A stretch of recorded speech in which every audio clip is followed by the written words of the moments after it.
અરે ઓછું નાક પણ અસલી નાક. MDH કાશ્મીરી લાલ મરચાની પાવડર. સમાચાર સુરતથી, જ્યાં સુરત ડિસ્ટ્રિક્ટ કોર્ટમાં બોમ્બ હોવાનો એક ફોન કોલ મળ્યો છે. નનામી કોલ આવતા પોલીસ હવે આ કેસમાં તપાસ કરી રહી છે. સુરક્ષાના કારણોસર આજના દિવસે કોઈ પણ વકીલ કે અરજદાર માટે કોર્ટ બંધ રહેશે. સ્થાનિક પોલીસ સહિતની ટીમો ઘટના સ્થળે પહોંચી ચૂકી છે.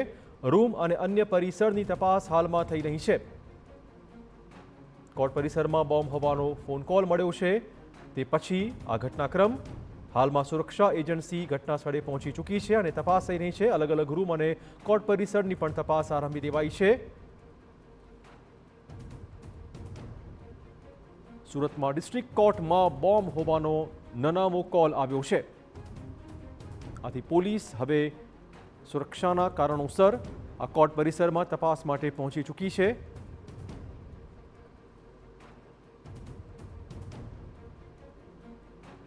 આપણે કહી દઈએ કે હાલમાં કોર્ટ પરિસરની તપાસ ચાલુ કરી દેવાઈ છે.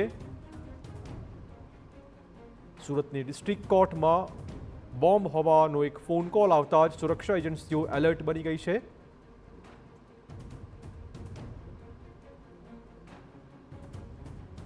આજના દિવસે કોઈ પણ વકીલ કે અરજદાર માટે કોર્ટ બંધ રહેશે. આ પ્રકારની માહિતી હાલમાં મળી રહી છે.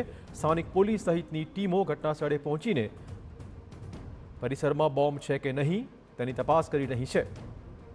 આ ઉપરાંત ફોન કોલ કોણે કર્યો હશે અને ક્યાંથી ફોન આવ્યો તે મુદ્દે પણ તપાસ ચાલી રહી છે. વધુ વાત કરવા જોડાશે અમારા સંવાદદાતા બળદેવ. બળદેવ, શું વધુ અપડેટ?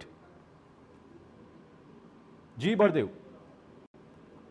જે રીતે સુરતની વાત કરીએ તો સુરત ડિસ્ટ્રિક્ટ કોર્ટની અંદર વહેલી સવારે એક જે મેલ આવ્યો હતો અને જે કોર્ટને જે રીતે બોમ્બથી ઉડાવી દેવાની જે ધમકી આપી હતી અને જે રીતે કોર્ટના જે ક્લાર્ક દ્વારા તાત્કાલિક જે તે વિભાગને જાણ કરવામાં આવી હતી અને સાથે સ્થાનિક પોલીસને પણ જાણ કરવામાં આવી હતી.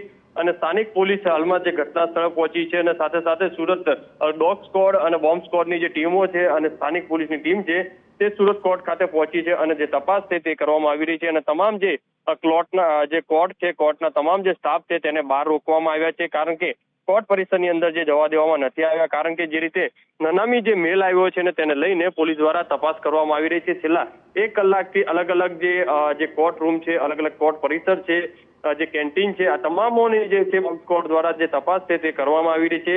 પણ જે રીતે માહિતી મળી રહી છે તે પ્રમાણે કે દર વખતે જે રીતે કોલ આવતા હોય છે તે રીતે આ એક અફવા જે ભરેલો જે કોલ છે, પણ પોલીસ આ બાબતે ગંભીરતા દાખવી અને હાલમાં જે તપાસ છે તે કરવામાં આવી રહી છે. જી ધન્યવાદ બળદેવ તમામ જાણકારી બદલ. તો સુરક્ષાના કારણોસર હાલમાં કોર્ટ પરિસરમાં તપાસ થઈ રહી છે. બોમ્બ હોવાની એક વિગત મળી છે. તે વિગતના આધારે MDH બિરયાની મસાલા, પારંપરિક બિરયાનીનો અસલી સ્વાદ. असली मसाले साथ साथ MDH